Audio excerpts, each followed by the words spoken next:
네, 생생법률쇼 이번 순서는 여러분의 고민을 해결해 드리는 법률 상담이 준비되어 있습니다. 오늘 도움 주실 분은요. 법률구조공단의 이보영 변호사와 함께하겠습니다. 안녕하세요. 안녕하세요. 예, 국민과 함께하는 법률복지기관 대한법률구조공단의 이보영 변호사입니다. 예, 반갑습니다. 네. 예, 떨리세요? 네, 좀 알겠습니다. 이 고민 상담하는 분이 더 지금 긴장되는 상황일 겁니다. 지금 먼저 첫 번째 상담은요. 법률방송 이메일, 카카오톡을 통해서 접수된 고민 문제인 것 같은데요. 먼저 확인해 보겠습니다. 네, SNS에서 모르는 여성과 채팅을 나누다가 친하게 지내게 됐습니다. 여성은 저에게 과감하게 호감 표시를 했고 저도 점점 관심을 갖게 됐습니다. 이후에 여성이 먼저 고백해서 사귀기로 한 뒤에 실제로 만날 날짜를 잡아보자고 얘기했는데요. 그런데 부모님이 아프셔서 병원에 계시는 바람에 잘 나가지 못한다고 하더라고요. 자, 돈을 벌어도 병원비로 다 사용한다고 해서 저는 밥값과 교통비 명목으로 몇 번 돈을 송금한 적이 있습니다. 그러던 어느 날 여성은 병원비가 부족하다면서 약 100만 원에 달하는 돈을 송금해 줄 수 있냐 이렇게 물었습니다. 저는 실제 만남은 계속 미룬 채 거액의 돈을 요구하는 모습이 로맨스 스캠을 연상케 하더라고요. 우선 해당 요구는 거절한 뒤에 계속 대화를 이어나가고 있습니다. 보통 로맨스 스캠이 어떤 방식으로 진행되는지 그리고 제가 먼저 보낸 돈을 돌려받을 수 있는지 알고 싶습니다. 이렇게 보내주셨어요. 네. 와, 지금 이 두 분 말이죠. 한 번도 서로 만난 적이 없어요. 네. 근데 사귀기로 했대요. 한 번도 안 만났는데. 그러니까요.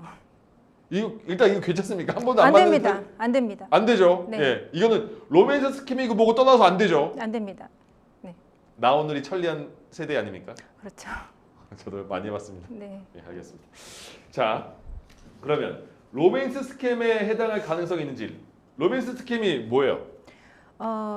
로맨스 스캠은 연애 빙자 사기라고도 예. 하는 부분이거든요. 네. 네. 이거 그럼 로맨스 스캠입니까? 뭡니까 이거? 로맨스 스캠에 해당할 가능성이 있습니다. 예. 네. 근데 아직 안 사귀었는데요? 아, 사귀었나? 사귄다고 했죠. 아, 사귀기로 했구나. 네. 사귀었네. 아, 사귀었네 진짜. 네. 그래서 로맨스 스캠인 거예요? 네, 돈을 보냈기 때문에 이제 로맨스 스캠의 가능성이 있는 것이죠. 사기가 이제 걸려 있으니까. 네, 이거 네. 사기라는 거예요. 사기. 로맨스 스캠이 사기예요, 그럼? 그렇죠. 사기죠. 네. 예. 사기죄랑 같은 거예요? 네, 사기죄와 같은 것입니다. 아, 이거 더 길게 설명해 주세요. 제가 모르는데 계속 짧게만 해 주세요. 그러니까 네. 그 보이스피싱과 비슷하다고 네. 보시면 돼요. 예. 속아서 사실은 그 연애 대상자가 그 사람이 아닌 거예요. 네. 다른 사람인데 네. 속여서 이제 돈을 뜯어내는 것이기 때문에 예. 사기라고 볼 수 있습니다. 그러니까 변호사님 보기에 여기서는 이 모르는 여성과 이 상담자 남성이 사귀기로 한 거잖아요. 채팅만 하고. 네네네. 그럼 이 모르는 여성과 사귀기로 했는데 이 네. 모르는 여성은 네. 여성이 아닐 수도 있다 이런 거죠. 그렇죠. 네. 근데 계속 뭐 좋아한다 그런 말 했을 거 아니에요. 듣기 좋은 말만 해주니까 예. 당연히 넘어가는 거죠. 자, 그럼 여기서 로맨스 스캠 그 연인을 가장한 사귀는 걸 가장한 사기라고 본다면 이 사연자의 내용 중에는 어느 부분 때문에 이건 로맨스 스캠이구나 이렇게 느끼신 거예요? 그 로맨스 스캠에서 자주 쓰는 수법이 보입니다. 우선 얼굴도 안 봤는데 네. 사귀기로 했다는 거. 예. 그리고 만나자고 하는데 안 예. 만나요. 예. 자꾸 만남을 회피하고 예. 그리고 이제 돈을 달라고 한다는 예. 거. 그러니까 돈이 목적이라는 게 이제 가장 큰 문제인 것 같습니다. 예. 아. 네. 그게 싹 다 걸렸네 여기. 그죠? 네, 네. 아, 근데 이 남자분은 왜 이렇게 안 보고 사귄다고 했을까요? 이거 왜 그러는 거예요? 이런 경우가 꽤 있죠. 네. 왜 그러는 거예요, 이 사람들은? 외로워서 그럴 외로워. 수도 있습니다. 많이 네, 외로워. 네. 자신을 이렇게 온라인상으로 자신을 이해해주고 예. 이렇게 듣기 좋은 말을 해주고 이러니까 예. 이제 거기에 의지하게 되는 거죠. 그러면 네. 이 로맨스 스캠의 이 범죄자들은 그거 이용하는 거네요. 그렇죠. 심리를. 그렇죠. 전문가겠는데 그럼? 전문가죠. 예. 네. 그럼 실제는 그러면 봐봐요. 상대방이 부모가 아프다, 병원비가 부족하다 이렇게 말을 하고 있잖아요. 근데 만약에 변호사님이 생각하는 것처럼 네. 이 모르는 여성이 네. 진짜 이 남자를 좋아했어. 음.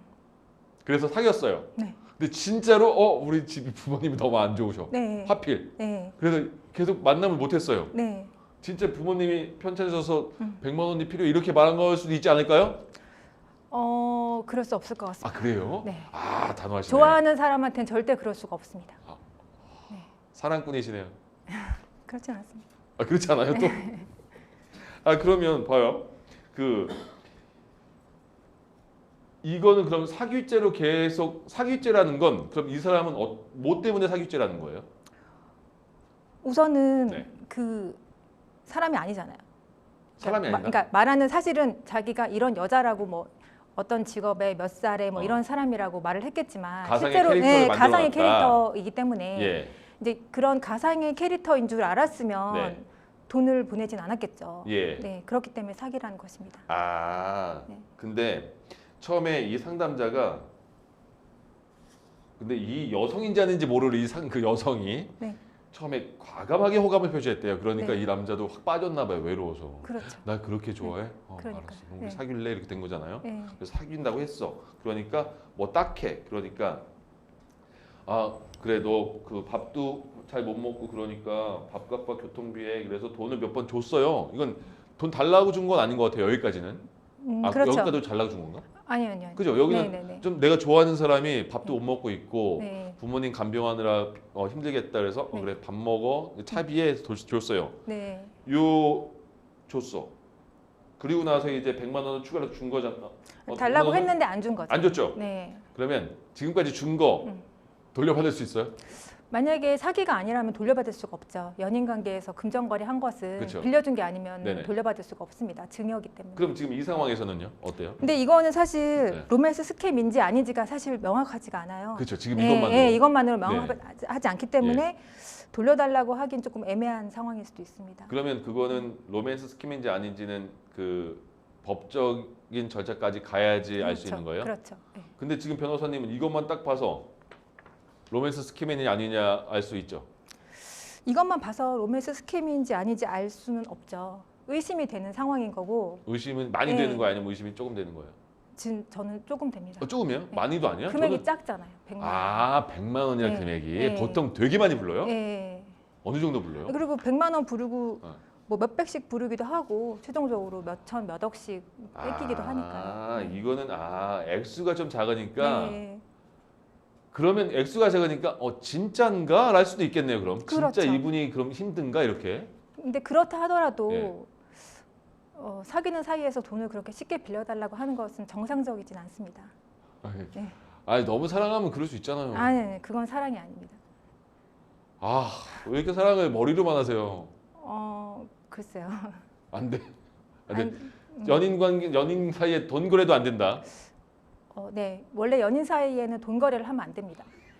아니 연애관이 확실하시네. 네, 확실합니다. 알겠습니다. 네. 좋습니다. 그렇게 확실한 네. 모습으로 그러면 여기 봐요. 지금 이게 근데 이거 돈 먼저 해결해 주세요. 돈 문제를 돈 줬어요. 밥값 차비 네, 줬어요. 네. 그럼 이거를 만약에 이 사람은 상담자는 이거는 분명히 이 사람이 사귄 것 같아라는 이제 감을 잡은 거잖아요. 의심을 하고 있는 상황인 의심을 하고 거죠. 있는 거잖아요. 네, 이 네, 상담자는. 네. 그러면 이 상담자는 마지막에 물어본 게 로맨스 스캠은 어떤 방식으로 진행되는지 그리고 보낸 돈을 돌려받을 수 있는지 궁금하대요. 얼마 보낸지 네, 모르겠습니다만 네. 그럼 돌려받을 수 있는 방법은 뭐예요? 알려줘 보세요. 민사소송 해야죠. 소송으로 가야 돼요, 바로? 네. 근데 이게 만약에 네. 연인 간에 그냥 쓰라고 준 거라면 네. 징역이기 때문에 소송을 해도 받을 수가 없습니다. 없고? 그러면 아니 먼저 해결돼야 될 부분은 뭐예요? 받으려면? 그러니까 이게 사기로 인정이 되어야죠. 예. 그럼 그 절차를 말씀해 주세요. 지금 다 이분도 저도 그렇고 이분도 그렇고 순서를 모르겠고 절차도 모르니까 좀 더 쉽게 풀어주시면 좋을 것 네, 같은데요. 경찰에 신고를 하고 예. 그다음에 이게 돈이 송금된 금융기관에 연락을 해서 네. 이제 지급 정지를 하고 그다음에 이제 피해 회복 절차를 밟아야 됩니다. 일단 경찰에 신고해요. 네. 그 다음에 금융 그 송금한 은행 거기다가 이제 연락을 해서 네. 지금 내가 송금한 돈을 인출하지 못하도록 지급 정지를 요청을 하는 거죠. 예. 네. 그 시간은 지나지 않았을까 싶은데. 이제 이미 그러면은 뺏어갔을까요? 쉽지가 않죠. 돈을 그래요? 받기가. 예. 대부분의 보이스피싱들도 그렇게 이제 잔액이 남아 있지 않기 때문에 네. 돈을 회복하기가 어렵습니다. 그러면 만약에 민사로 간다고 하더라도 그 이 상대방을 SNS에서 채팅했는데 만약에 이 로맨스 스캠 사기 범이라면 상대방이 특정이 될까요? 그게 어렵습니다. 예. 예, 해외에서 이렇게 그 스캠을 하는 이렇게 속이는 것일 수도 있고 네. 또 가해자 특정 부분이 굉장히 어렵습니다. 예. 아. 그럼 어떻게 해야 되는 거예요, 이 사람은? 도와주세요, 이제. 네, 예. 지금까지 피해 입은 돈이 얼마 안 되는 것 같으니까 예. 이제 더 이상 그분하고 연락을 끊는 게 가장 좋을 것 같습니다. 아, 그러니까 끊고 그냥 네. 그 내가 보낸 돈은 약간이 아니라 네. 아, 못 받는구나 생각하는 게 편한 거예요. 그게 오히려 편할 수 있죠. 지금 그래요. 뭐냐면 100만 원도 아직 안 보낸 것 같거든요. 예. 질문으로 봤을 때 네네네. 그 정도 돈은 내가 인생 공부했다 치고 예. 안 받는 게 맞을 것 아, 같습니다. 확실하시네요. 네. 아, 맞네요. 그 보면 일단 밥값과 교통비 명목으로 몇 번 돈을 줬으니까 이 부분은 그렇게 크진 않을 수 있다. 금액이. 그렇죠. 네. 100만 원 아직 안 줬으니까 그렇죠. 그렇다면 네. 그래, 인생 공부했다 치고 바로 손절하라. 네, 네. 더 이상 뭐 이분한테 그러면 마지막으로 한마디 해줄 뭐 말씀 있으십니까? 제가 좋은 게 보고 말씀하시면 돼요. 제가 사연을 봤을 때는 네. 아직 상대방에게 미련이 남아 있는 것 같아요. 근데 이제 더 이상 잊어버리시고 네, 새로운 분을 만나셨으면 좋겠습니다. 이거 법적인 조언이 아니네요. 인생 조언이에요, 인생 조언. 법적인 조언이기도 합니다. 아, 그래요? 네. 이제 지금 질문을 보면 네. 이분이 계속 뭐 증거를 확보한다 이렇게 하다 보면 예. 돈이 가는 거예요, 계속. 아, 그 법적인 절차를 진행하기 위해서 네, 비용이 네, 들어간다. 네. 아니 그러니까 이 사람이 이제 상대방이 사기인 것을 아, 확인하려고 확인하려고 계속 뭐 그럼 내가 100만 원을 돈을 보내볼 보내보고 거야. 이렇게 해야 되니까? 네, 하다 보면 이제 아. 손해를 보게 되는 거죠, 결국은. 아, 그럼 그 변호사님은 요런 비슷한 상담이 그 회사로 들어와도 네. 이렇게 단호하게 끊어라 이렇게 말씀하시나 보네요. 만약에 피해가 크면 법으로 이제 가야 되고. 법으로 가겠지만 사실 그 절차도 쉽지는 않습니다. 아, 네, 쉽지가 그냥 않아요. 끊어라. 네. 예, 지금 상담 주신 분 외로워서 지금 만나셨겠지만 끊으셔야 된답니다. 예, 지금 밥값, 뭐 교통비 이게 문제가 아니에요. 지금 어쨌든 100만 원 안 주셨으니까 중간에 어쨌든 잘 알아차린 거네요. 느낌이 쎄한 거를. 그렇죠. 그래서 100만 원까지 안 주셨으니까 여기서 이제 끊는 게 좋다. 왜냐하면 법적으로 뭐 더 이렇게 일 처리를 하게 되면 거기에 들어가는 비용도 있고 이 분에게도 마음이 아직 남아 있는 것 같다고 변호사님이 말씀하셨지만 그 마음도 끊고 더 이상 피해를 안 보기 위해서는 끊어라. 그렇죠. 예, 첫 번째 상담 단호하게 헤어졌습니다. 그리고 앞으로도 돈 얘기하는 사람하고는 만나시면 안 됩니다. 맞아요. 네. 돈이 없을 때는 어떻게 해요? 돈이 없을 때는 친구한테 빌리지 사랑하는 사람한테 빌리지는 않습니다. 알겠습니다. 네. 이 단호한 연애관 너무 좋습니다. 네. 알겠습니다. 자, 첫 번째 단호한 상담 마치겠습니다. 자, 두 번째 상담은요. 법률방송 이메일을 통해 들어온 고민인데요. 한번 확인해 보죠. 자, 시에서 운영하는 공공자전거 대여 서비스를 자주 이용하고 있습니다. 쇼핑하러 가기 위해서 자전거를 대여해서 탑승했는데요. 신호등이 없는 횡단보도 앞에서 잠시 멈췄는데 차량이 출발하지 않고 멈춰 서 있는 걸 보고 다시 출발했습니다. 그런데 횡단보도를 지나가던 도중에 차량이 갑자기 출발했고 피하려고 했지만 결국에 접촉 사고가 발생했습니다. 운전자는 바로 차량에서 내려서 사과했고 보험 접수도 바로 해주셨습니다. 또한 차량에는 문제가 없고 운전자도 다친 곳은 없다고 들었습니다. 저는 무릎, 팔, 얼굴에 타박상이 생겨서 현재 치료를 받고 있습니다. 그런데 사고 당시에 대여한 공공자전거가 넘어지면서 고장난 것인지 더 이상 정상적으로 작동하지 않았습니다. 다시 운전해 보려고 해도 자전거가 자꾸 엉뚱한 방향으로 움직이더라고요. 이 경우에 자전거 고장 문제와 제 치료비와 관련해서 어떻게 대응해야 하는지 궁금합니다. 횡단보도에서 사고 나면 무조건 차가 잘못한 거 아니에요? 그것은 이제 보행자인 경우에 예. 네, 차가 잘못한 것이고 예. 횡단보도에서는 사실은 자전거는 타고 가면 안 되거든요. 아, 그래요? 그럼 어떻게 네. 해야 되는 거예요, 자전거는? 내려서 끌거나 들고 가야 됩니다. 그래서 요새 요새 몇 달, 작년 말부터인가 요 몇 달 사이에 횡단보도에 예전에 오토바이도 그냥 타고 지나가는 사람 많았거든요. 네. 요새 다 내려서 이렇게 끌고 간 다음에 타더라고요. 네. 그것도 법에 걸려서 그런 건가? 네. 그러면 여기서 이 사람은 이 상담자는 어떤 게 잘못된 부분이에요? 사실 그 질문상으로는 상담자가 네. 그 횡단보도를 걸어서 갔는지 자전거를 타고 갔는지가 사실 나와 있지는 않은데 예, 만약에 타고 갔다라고 하면 예. 이제 차대차 사고이기 때문에 네. 과실 비율이 나올 것 같습니다. 아, 네. 가장 중요한 게 자전거를 타고 횡단보도를 건넜냐, 자전거를 내려서 끌고 네. 건넜냐 이 문제예요. 네네네. 아, 그럼 나눠서 한번 그러면 구분해 줘 보세요. 혹시 모르니까 여기가 저는 이 사연을 보면서 아, 자전거를 타고 지났나 보다 싶었는데 그런 게 딱 명료하게 나온 건 없나 보네요, 지금. 그죠? 네네네. 예, 예. 그럼 두 개로 나눠서 한번 예. 그 예, 경우의 수를 나눠서 말씀 좀 해주세요.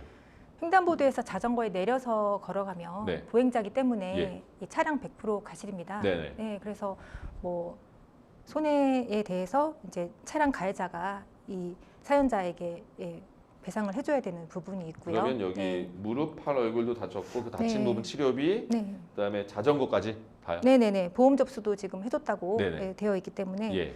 그렇게 되는데 만약에 자전거를 타고 네. 갔다고 하면 예. 이제 자동차하고 그 자전거하고 과실 비율이 사실 나올 수가 있습니다. 네. 아, 근데 그 지금 보험은 접수해 줬다는 게 이거겠죠? 그냥 그 대인보험 치료받는 보험일 가능성이 높을까요? 지금 상황에서? 글쎄 보험사에 이제 전화를 해서 보험 접수를 하면 뭐 네. 대인이든 대물이든 예. 되는 한도 내에서는 이제 보험을 적용을 해주겠죠. 지금 어쨌든 보험 접수는 일단 됐다고 했잖아요, 여기서. 네네네. 그러면 그 자전거와 관련해서 자전거를 횡단보도인데 이 상담자가 자전거를 타고 지나갔다면 그 과실 비율이 나누는 게 어떤 상황으로 나뉘어지는 거예요? 뭐 근데 이것만 봐서요. 일반적으로 차가 안 오는 것 같아도 출발했어요. 네. 출발했는데 보니까 저쪽에서 차가 왔어, 부딪혔어. 그럼 과실 비율이 횡단보도에서 자전거를 타고 간 이 상담자도 과실 비율이 네. 꽤 나오나요? 한 10에서 20% 정도는 나올 것 같습니다. 아, 10에서 20은 네, 나와요? 네, 아, 보통 그렇게 나와요? 네, 네. 아. 그러면 그거에 대해서는 치료비에 대해서도 10에서 20 과실이 있고 자전거 수리 비용에 대해서도 10에서 20 내는 거예요? 네네. 아, 그럼 여기서 이 사람은 이 상담자는 궁금한 게 자전거 고장에 대한 수선비, 그다음에 치료비에 대해서 물어보는 것 같은데 네네. 이 상담자가 횡단보도 앞에서 일단 멈췄어요. 네. 그리고 차량도 멈춰 있는 걸 확인하고 이 사람은 출발을 했어요. 근데 이 사람은 어쨌든 자기가 사고에 대한 그 주의 의무는 다 했다고 볼 수 있어요. 어때요? 요 정도. 자전거 운전자. 네, 자전거 운전자. 횡단보도에서 내려서 걸어가야 되는데 아, 내려서 걸어가지 않았잖아요. 그리고 자전거를 타고 왔다면 네, 그리고 사람이 이제 걸어가는 속도와 예, 자전거로 가는 속도가 다르잖아요. 예. 그래서 조금 더 책임이 있습니다. 아, 그럼 저희가 이거를 이렇게 사연을 이해하고 해야 될 것 같아요. 왜냐하면 걸어서 자전거를 끌고 이동했다면 이거는 100% 차량 문제라고 그렇죠. 하셨죠. 그러니까 그렇죠. 그 문제는 이제 빼고 네네네. 그러면 이제 자전거를 타고 그 횡단보도를 건넜다는 가정하에 그 네네네네. 상담을 해주세요. 네네네. 그러면 주의 의무를 그러니까 잠시 멈춰서 확인을 했더라도 자전거를 타고 가면 자전거의 속도도 있고 걷는 속도보다 다르고 그러니까 이 사람한테 책임은 당연히 있을 수밖에 없다는 거죠. 네네네. 아, 근데 그러면- 차량도 이제 횡단보도 앞에서는 좀 서행하고 네네. 조심해야 되는데 이제 예. 자전거를 쳤기 때문에 예. 이제 차량도 당연히 책임이 있고요. 예, 네. 차량은 당연히 네, 책임이 네, 있는데 네, 네. 자전거를 타고 네, 이게 자전거를 그러니까 어쨌든 자전거를 타고 횡단보도를 건너면 일이 복잡해지네요. 사고가 나면. 네네. 그리고 아. 이제 자전거를 타고 가다가 예. 보행자를 쳐도 마찬가지로 책임을 지게 됩니다. 아, 횡단보도에서 자전거를 타고 가다가 횡단보도를 건너는 사람을 쳐도 그렇죠, 그렇죠. 그럼 자전거는 자전거라고 법으로 표현해요? 아니면 차량이라고 표현해요? 원동기 장치 자전거. 원동기 장치 자전거 등 그런 식으로 알겠습니다. 그러면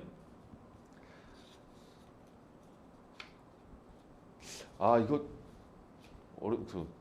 예. 그러면 지금 여기서 이 그 보험사에서 이거는 이 사람은 그 개인 차량 보험이나 그런 게 없을 수 있잖아요. 자전거 네. 모는 사람은. 네. 그러면 만약에 자전거를 모는 사람이 10에서 20의 과실이 있어요. 네. 그러면 보험사 대 차량 운전자끼리는 보험사 대 보험사로 비율을 정해서 그 합의를 보잖아요. 이 사람 만약에 자전거 운전하는 사람은 10에서 20의 과실이 있으면 어떻게 그거를 보험이 만약에 없으면 어떻게 그걸 처리해요? 그러니까 만약에 이제 이 차량 보험에서 예. 뭐 당신 20%다라고 네. 해서 이 자전거 운전자가 알겠습니다 이러면 예. 이제 그대로 되는 건데요. 네. 이제 그걸 원치 않으면 이제 민사 소송을 해서 예. 그 비율을 이제 법원에서 가려야 되겠죠. 아, 이거는 그럼 상대 보험사에서 저희가 80 잘못이고 당신도 자전거 타고 건넜으니까 20 네. 잘못입니다라고 네. 말해주는 상황일 예, 때 대부분 예. 받아들이면 네. 오케이 받아들이면 네. 근데 그러면 20 잘못인 부분은 돈을 직접 어떻게 주는 거예요? 어떻게 상계하는 거예요? 어떻게 하는 그러니까 거예요? 이 사람이 지금 피해를 받기 때문에 네. 받을 치료비에서 예. 이제 80%만 예, 빼는 거예요? 받는다. 예. 빼고 나머지 예, 20은 예, 자기 부담으로 간다 예, 이런 예, 식으로. 예. 만약에 그게 너무 이 사람 생각에 나는 잘못한 거 없는 것 같은데 당신이 잘못한 것 같은데 100대 0인 것 같은데 했을 네. 때는 민사로 간다면 네네네. 어떤 방식이에요? 채무 부존재 소송을 제기해야 될 것 같습니다. 내가 채무가 없다. 예. 그건 어디로 절차 순서가 뭐예요? 순서가? 그러니까 법원에 네. 그러니까 보통은 채무 부존재 소송은 예. 상대방의 그 주소지 관할이거든요. 네. 그러니까 뭐 보험회사 상대로 한다든지 이러면 이제 그 회사가 있는 주소지로 네. 이제 민사 소송을 제기하는 것입니다. 그럼 그 변호사를 구해서 하는 거야 아니면 제가 혼자 해도 되는 거예요? 혼자 할 수 있습니다. 아 그래요? 네. 법원으로 가서? 법원으로 가기 전에 소장을 내는 거고요. 그거를 요새는 몰라서 절차를 요새는 몰라서. 네. 예전에는 이제 종이로 네. 이렇게 소장을 써서 법원에 들고 갔는데 예. 요새는 그 전자소송이라고 온라인으로 소송을 할 수가 있어요. 아, 네, 거기서 이제 소장을 접수하시면 됩니다. 그럼 온라인으로 법원에 소장을 접수하는 거예요? 전자소송 사이트에 접수를 하면 이제 네. 그게 법원에 접수가 되는 아, 거죠. 전자소송 사이트가 있다. 네. 거기 네네네. 먼저. 네네. 아, 근데 그거 복잡하죠, 근데 그거 혼자 할 수 있어요?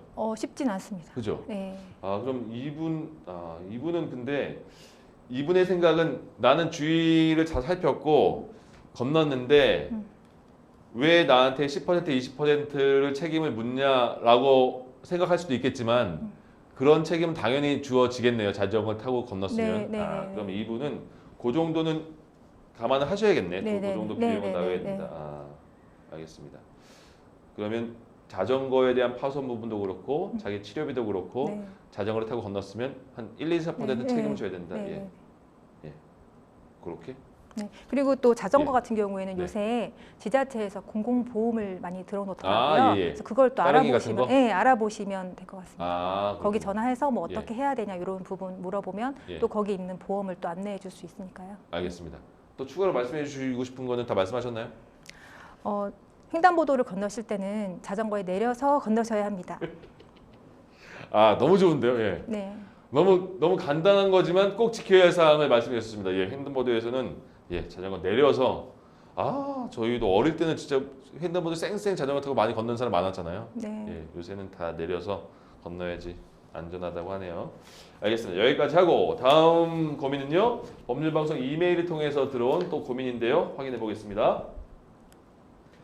네, 사고로 남편을 잃고 홀로 두 아이를 양육하고 있습니다. 첫째가 어린이집에 등원할 나이가 돼서 해당 어린이집의 부모들이 모여있는 단톡방에 초대받았습니다.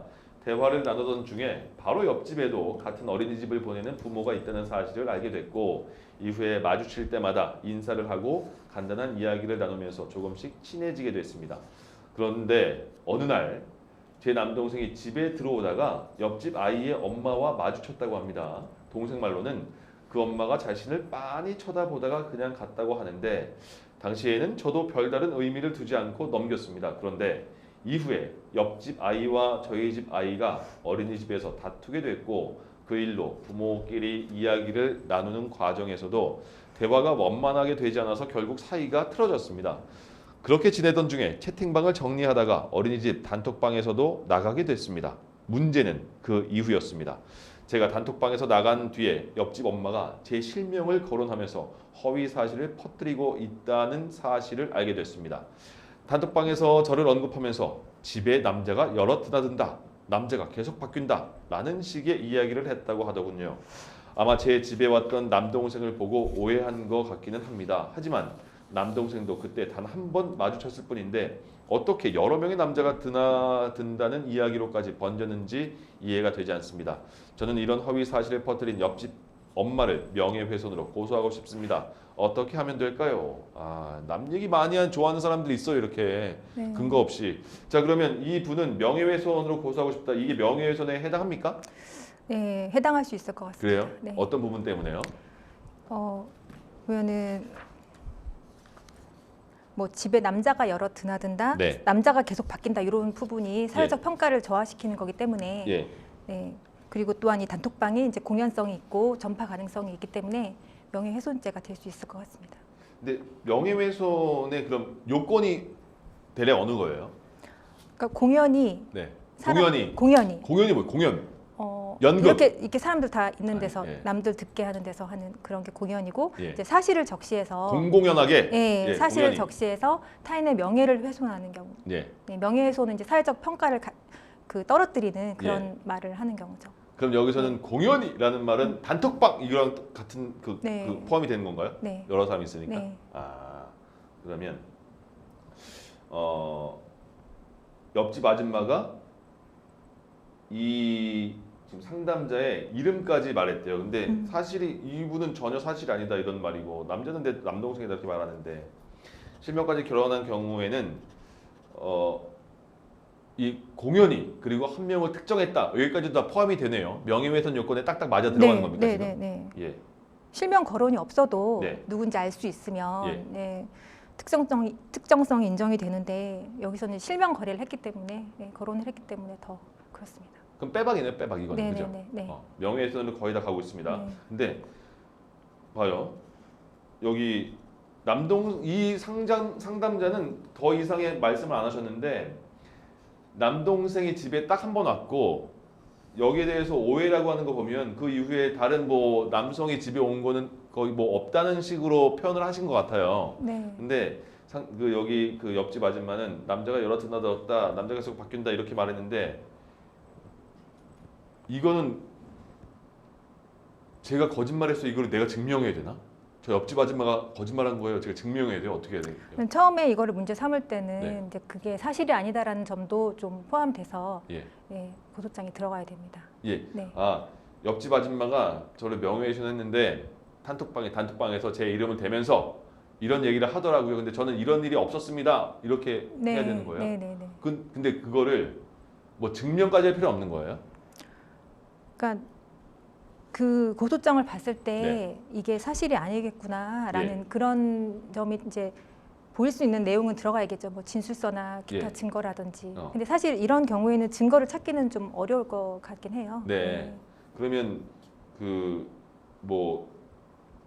이 요즘에 아파트 같은 경우에는 공동 현관에 CCTV도 있을 것 같고 네. 뭐 계단 층층마다 CCTV도 있고 그럼 그런 것까지 적극적으로 제가 해명을 해야 됩니까? 네, 보세요. 안 왔잖아요. 아무도 이렇게. 아니 사실 근데 그게 불가능하잖아요. 시간 특정이 안 되는데. 그러네. 예. 그렇기 때문에 사실 뭐 엘리베이터 이런 걸 본다든가 이런 건 좀 불가능하고 예. 예, 뭐 이웃의 뭐 진술서라든지 네. 아니면 그냥 내가 주장으로 나는 그런 적 없다. 그런 거 없어요. 네. 남동생이에요. 네. 남동생한테 물어보세요. 네. 뭐 이렇게 아이한테 물어보세요. 이렇게. 아이는 좀 물어보면. 놔두죠. 네. 아이는 놔두고. 자, 그러면 상대방이 예를 들어서 아니 저는 모르겠는데요. 저는 그렇게 보였어요. 저는 그렇게 인식하고 있었어요. 뭐 몇 명 오는 것 같던데 이렇게 말하는 거는 그냥 무시하고 넘어가도 되는 거예요? 근데 이제 이게 허위인지 사실은 허위인지 사실인지가 또 조항이 다르거든요. 예. 근데 허위라고 인식을 못했고 고의가 없고 또 그럴 만한 정황이 있으면 사실은 허위 사실 적시 명예훼손으로 보기는 어려운 점이 있습니다. 그래요? 네. 이게 그 양측 다 입증이 안 돼서 그러나? 못해서 하기가? 그러니까 뭐 그 남동생이 아니어도 네. 뭐 다른 사람이 들어가는 거 보고 내가 착각했다라고 이렇게 말을 할 수도 있는 부분이고. 네. 그거는 이 옆집 아줌마 측에서 잘 이용해 먹을 수 있는 부분이겠네요. 네네. 만약에. 그렇죠. 그죠? 네네네. 오케이. 그러면 지금 이 분은 화가 많이 났어요. 기분이 나쁠 수밖에 없잖아요, 당연히. 이렇게 모욕적인 그런 자기 뒷담화를 하고 다니는 엄마들을 봤으니까. 그런데 그래서 바로 명예훼손으로 고소하고 있다고 하는데 그러면 어떤 절차를 밟아야 되는지 한번 근데- 알려주세요. 네, 근데 사실 제가 이 질문을 봤을 때 네. 가장 우려가 됐던 점은 이 상담자가 옆집 엄마가 이렇게 말한 거를 본 건 없어요. 단톡방 내용을 먼저 확인을 해야 됩니다. 사실 이게 전달된 내용이거든요. 자, 다시 네. 한번 그러면 날카롭습니다. 네. 잠시만요.